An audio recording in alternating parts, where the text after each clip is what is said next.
Olá, boa noite. Meu nome é Júlio. Seja bem-vindo ao meu canal. Neste primeiro vídeo, nós vamos comentar acerca do livro A Divina Revelação do Inferno, de Mary Baxter. Eu selecionei esse livro porque ele foi o primeiro livro que eu comprei na minha vida. E eu lembro que há 10 anos atrás, eu não era evangélico, eu fiquei atemorizado com as coisas que eu li neste livro. E eu gostaria de compartilhar com você uma releitura que fiz no ano passado, ou seja, 10 anos depois. E compartilhar também pelo menos 3 erros ou inconsistências que encontrei entre a Divina Revelação do Inferno e a Bíblia Sagrada. Então, antes de entrar no livro propriamente dito, permita-me fazer uma breve introdução acerca da autora Mary Baxter. Bem, ela nasceu no Tennessee, nos Estados Unidos, e se converteu ao Evangelho aos 19 anos de idade. No ano de 1976, ela relata que Jesus a visitou em forma corpórea, através de sonhos, visões e revelações, e então nasceu esse livro, A Divina Revelação do Inferno. Vamos começar lendo um trecho do prefácio escrito pelo Dr. Lowery, que era o pastor de Mary Baxter.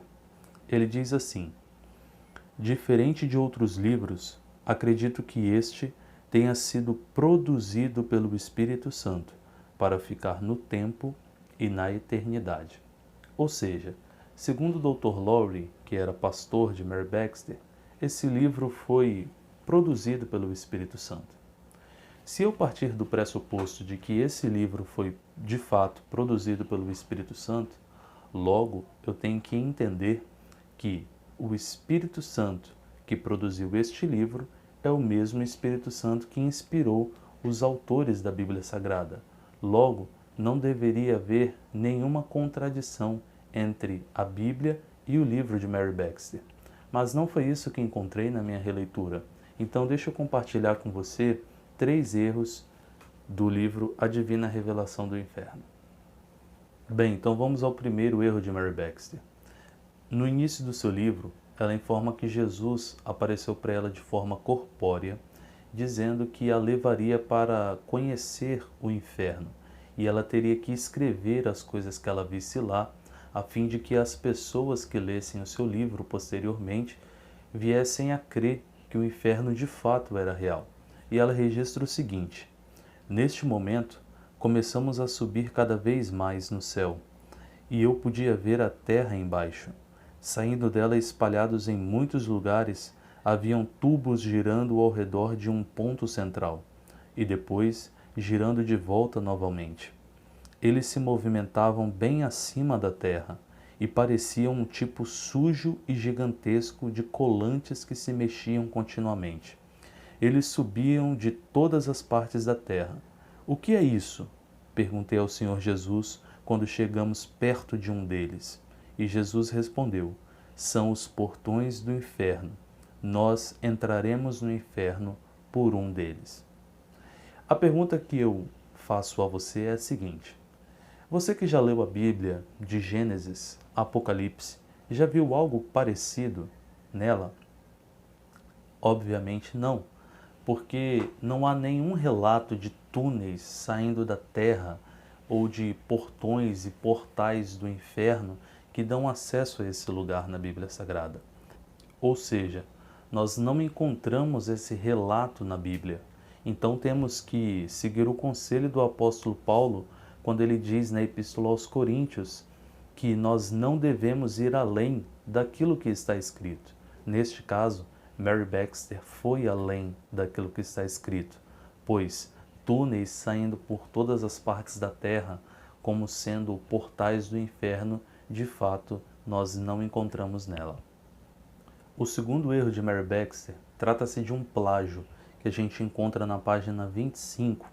Ela estava caminhando no inferno com Jesus e encontra a alma de um homem que estava há muitos anos sendo atormentado ali.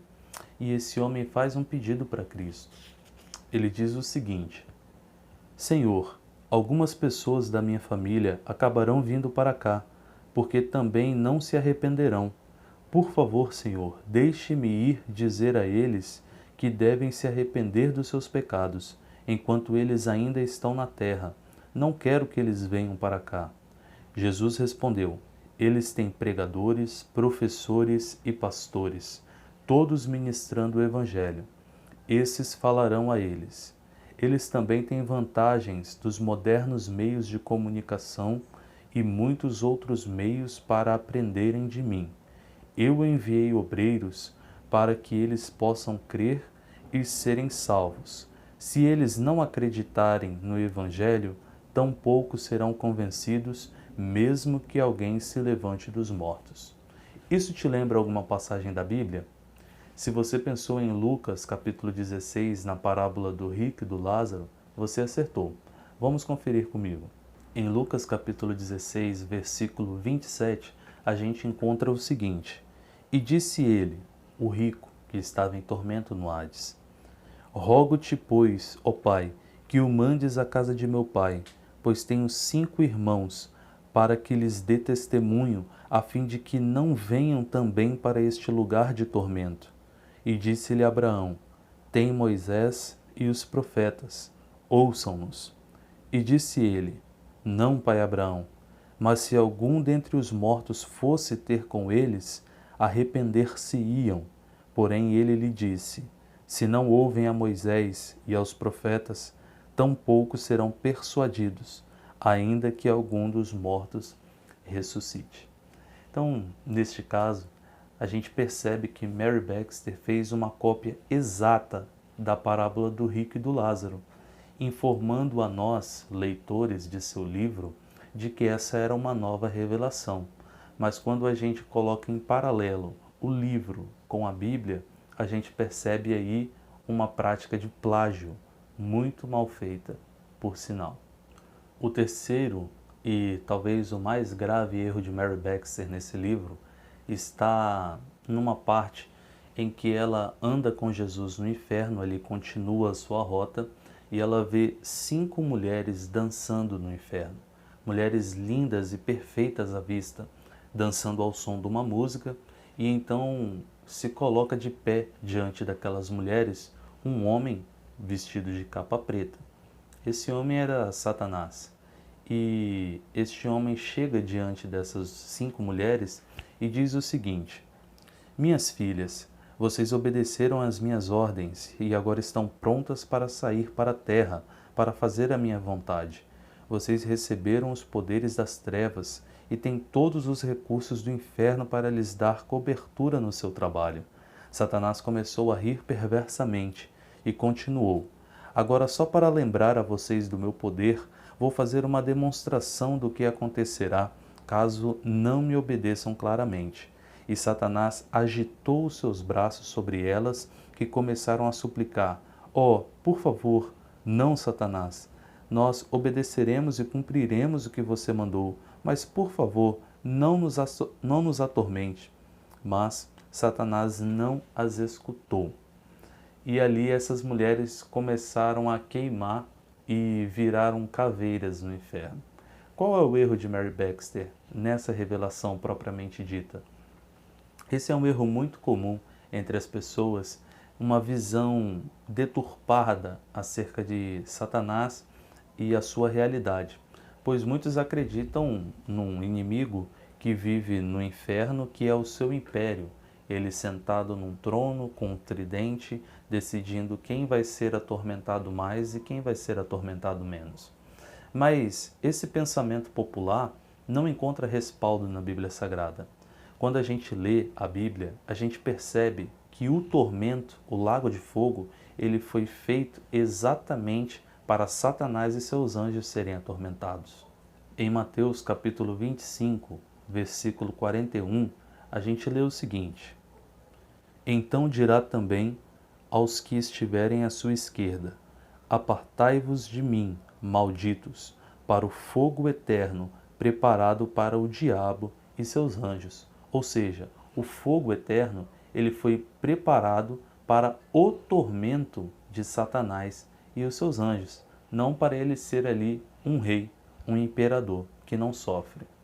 Em Apocalipse capítulo 20, versículo 10, nós lemos o seguinte: E o diabo que os enganava foi lançado no lago de fogo e enxofre, onde estão a besta e o falso profeta, e de dia e de noite serão atormentados para todo o sempre. Então nós percebemos aí que Satanás ele não é um rei no inferno. Na verdade, Satanás ele será lançado no lago de fogo e, junto com os seus anjos, será atormentado eternamente. Ele não viverá sentado num trono com um tridente na mão, mandando e desmandando onde quer que seja. Então, voltando ao início, na declaração do pastor Lowry, a gente percebe que ele de fato estava equivocado. Não foi o Espírito Santo que produziu esse livro, porque se o Espírito Santo tivesse produzido a divina revelação do inferno, com certeza nós não encontraríamos nenhuma contradição entre a divina revelação do inferno e a palavra de Deus.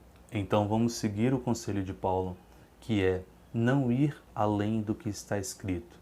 Permanecemos na Bíblia, que é a nossa única regra de fé e prática. Muito obrigado por ter assistido esse vídeo. Que Deus te abençoe. Se você gostou, clique no botão gostei, se inscreva no canal. Isso estará ajudando a divulgação deste vídeo e desse canal. Que Deus abençoe. Muito obrigado.